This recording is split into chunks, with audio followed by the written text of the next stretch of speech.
Xin chào anh chị em đã quay lại kênh Nhất Thế Giới. Hôm nay tôi lại mở màn bằng drama yêu nước Made in Việt Nam đây.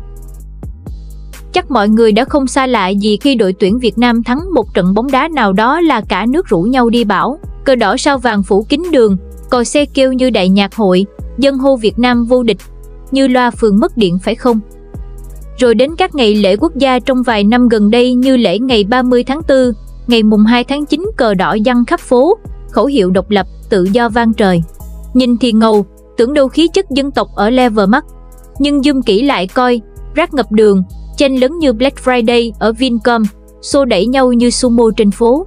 Phong trào yêu nước kiểu này, nguy hiểm thiệt sự. Và rồi nó làm tôi nhớ ngay đến một cú đấm triết học của ông Arthur Schopenhauer, triết gia bi quan xịn sò người Đức ở thế kỷ 19. Ông bảo, Patriotism is the cheapest form of pride.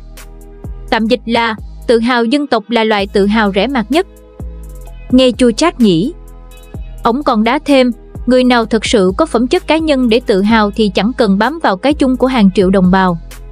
Nghe thì cay, nhưng nhìn lại cảnh đi bão, treo cờ, hô khẩu hiệu xong, vứt hết vô sọt rác, thì tôi thấy đúng phết. Hôm nay, kênh Nhất Thế Giới sẽ bóc phốt cái tự hào dân tộc này, từ đi bão náo loạn, đến hô khẩu hiệu suông, đến khoe mẽ VinFast, ngạo nghễ ảo mà xa rời thực tế. Nên là nếu ai không thích nghe chủ đề này thì có thể dừng ở đây nhé, vì 20 phút nữa, anh em nào tiếp tục coi sẽ phải vừa cười banh nóc vừa suy ngẫm muốn rớt nước mắt luôn đấy. Hả? Nhưng trước tiên, thả tim nếu anh em thấy drama này chất như nước cất. Xe để cả thế giới thấy người Việt yêu nước tự hào dân tộc kiểu gì.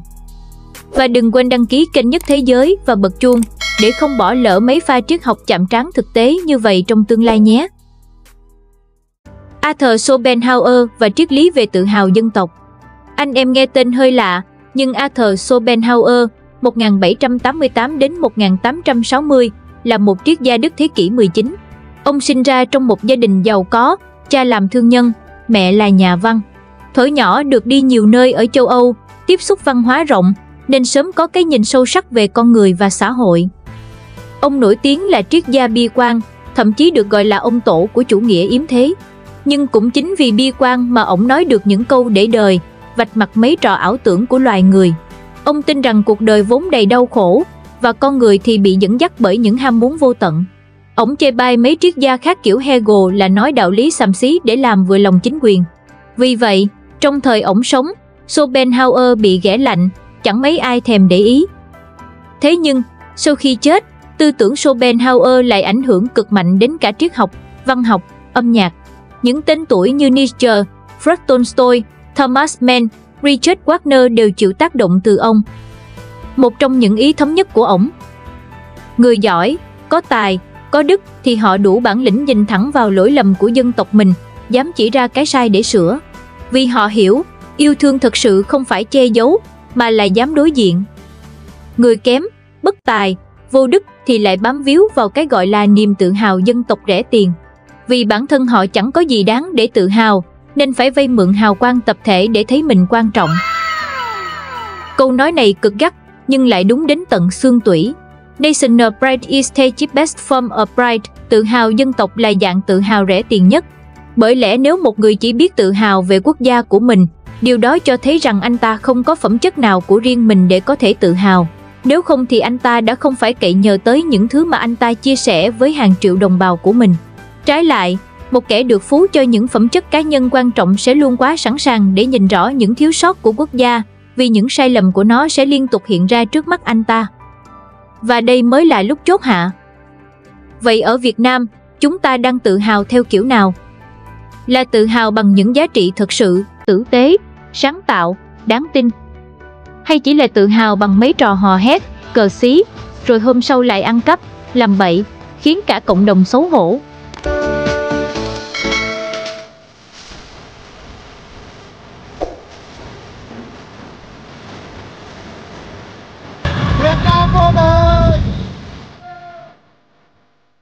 Hiện tượng tự hào dân tộc ở Việt Nam. Đi bão bóng đá. Mỗi khi đội tuyển thắng, hàng triệu người tràn ra đường, phất cờ, hò hét Việt Nam vô địch. Nhưng ngày hôm sau thì sao? Kinh tế vẫn lẹt đẹt, GDP bình quân đầu người thấp. Giáo dục vẫn chạy theo thành tích. bệnh viện vẫn quá tải, bệnh nhân chen chúc, người lao động vẫn lương bèo bọt. Một trận bóng đá có thể làm ta vui, nhưng nó không thay đổi số phận quốc gia. Ngày lễ quốc gia 30 tháng 4, 2 tháng 9, phố phường đỏ rực cờ, áo đỏ sao vàng tràn ngập khắp nơi thể hiện lòng yêu nước, xem phim yêu nước cụ thể nào đó, để hình lá cờ trên status của bạn, chụp hình với cựu quân nhân, với quân đội, thậm chí quay clip, thả tim cho một quân nhân nước Nga nào đó đang tham gia vào diễu binh chung, đăng bài, khoe ảnh cá nhân gắn với tình yêu nước. Nhưng thực tế, giá xăng, giá điện vẫn tăng, người dân vẫn vật lộn vì lạm phát, thất nghiệp. Chen lấn xô đẩy, xả rác bừa bãi, vượt đèn đỏ, bất chấp luật lệ. Yêu nước ở miệng, nhưng vô ý thức ngay với đồng bào bên cạnh, chen lấn xem diễu binh, ngoài đời xả rác bừa bãi, đi đường chen lấn, vượt đèn đỏ, xô đẩy mua vé concert, hay yêu nước trên mạng nhưng offline thì ích kỷ.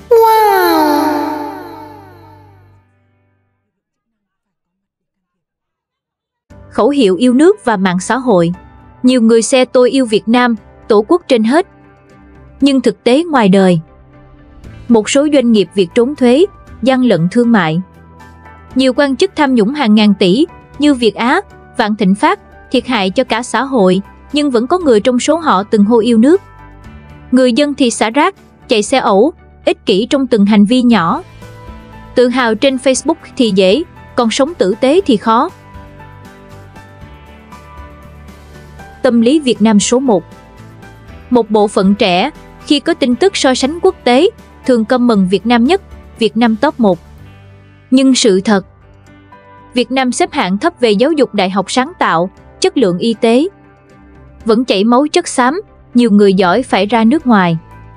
Tự hào dân tộc không xấu nếu đi kèm với học hỏi, phát triển cá nhân, đóng góp thực sự. Nhưng nếu chỉ dừng ở biểu tượng rẻ tiền, nó trở thành thuốc gây ảo giác tập thể, lên đồng tập thể. Liệu đây có phải là lòng tự hào dân tộc thật sự, hay chỉ là trò giải trí tập thể để khỏa lấp sự yếu kém cá nhân? Người có giá trị thực sự dám thấy cái xấu của đất nước mình, dám sửa, dám cải thiện. Không cần phô trương Việt Nam số 1 suông.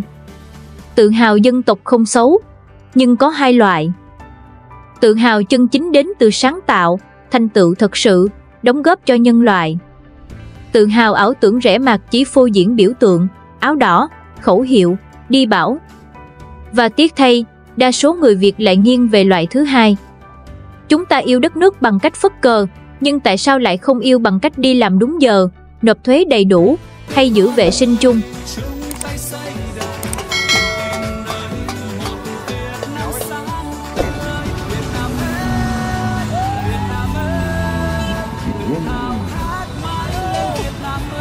Bài học rút ra cho người Việt.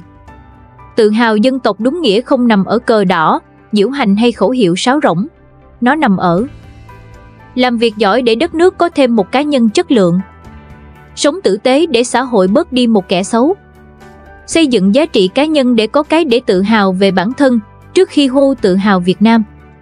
Chỉ khi từng hành động nhỏ đều tử tế, từng nỗ lực đều thật sự, thì hình ảnh Việt Nam trong mắt thế giới mới ngẩng cao đầu, đáng tin cậy chứ không phải cúi gằm vì xấu hổ.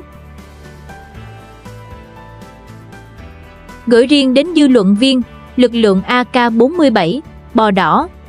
Muốn thể hiện tự hào dân tộc trong công việc của các bạn à? Dễ thôi. Đừng phí thời gian copy paste chửi rủa, nhai lại luận điệu cũ rích.